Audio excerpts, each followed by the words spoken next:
It has been advertised that KFC's original recipe has a secret blend of 11 herbs and spices, but not many are aware that the recipe, along with some of the ingredients, are locked in a vault at the company's headquarters in Louisville, Kentucky. The secret recipe has never been patented because the company knows that patents expire, leaving their heavily guarded secret open to the public. In order to ensure the recipe remains secret, half is produced by Griffith Laboratories and then given to McCormick, who then add the remaining ingredients to the batch. Many have tried to decipher the ingredients by reverse engineering, but none have been able to successfully match KFC's flavor.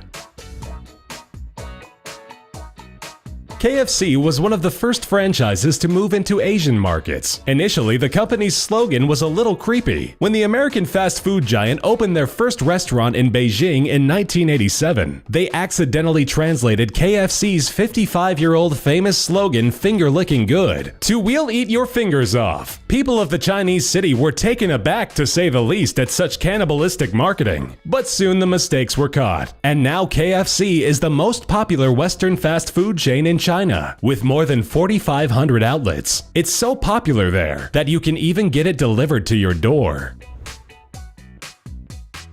The man behind Colonel Sanders is actually Harlan Sanders. He was indeed a colonel, but not of the US military, as many people have assumed over the years. He was given the honorary title of colonel by Kentucky's governor Ruby LaFoon. The title was given to him as a reward for his accomplishments in service to the state of Kentucky. When Colonel Sanders passed away back in 1980, flags on every Kentucky state building flew at half-mast in his honor for 4 days.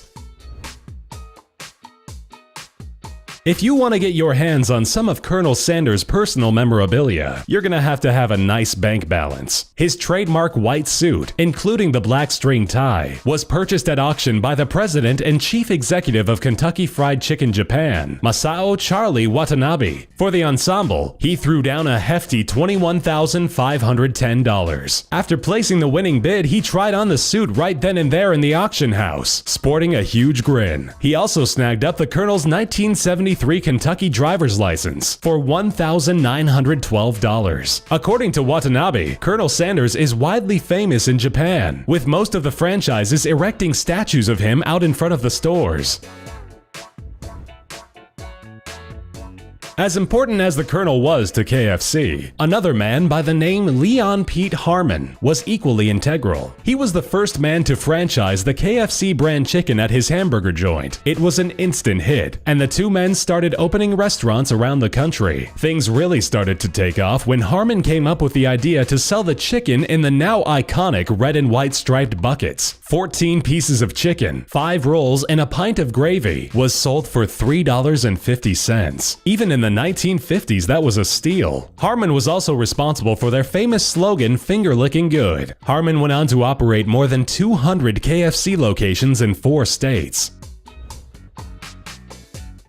Just like eating turkey is a time-honored tradition in America, surprisingly, eating KFC on Christmas holds the same merit in Japan. Kurisumasu Niwa Kentucky, which translates to Kentucky for Christmas, was a hugely successful marketing campaign in 1974. Japan can't get enough KFC on Christmas Day. Although the Japanese love those buckets year-round, sales skyrocket at all of their restaurants on Christmas Eve. Many order their boxes of their holiday feast weeks in advance to avoid the lines that can take up to 2 hours to get through. Christmas isn't a national holiday in Japan, as only 1% of the Japanese population is estimated to be Christian. Yet a bucket of Christmas chicken is the go-to meal on the big day.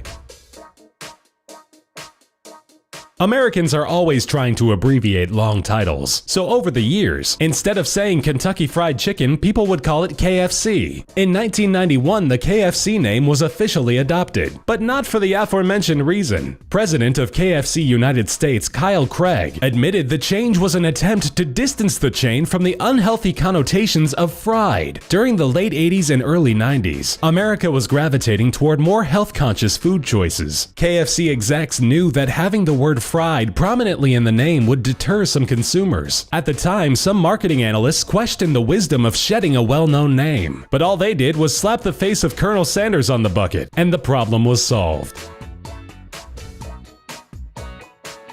KFC, a powerhouse in itself, has a direct relation with two other mega restaurants, Taco Bell and Pizza Hut. All three companies are owned by Yum food brands. At one point, Yum even owned Long John Silver's and A&W restaurants. Nationwide, you may be able to see freestanding buildings with different combinations of the three brands. That's why sometimes you can order KFC and Taco Bell from the same menu. Yum's newest acquisition is the Mongolian hot pot restaurant Little Sheep. In 2011, they agreed to pay $587 million for the rights to the company.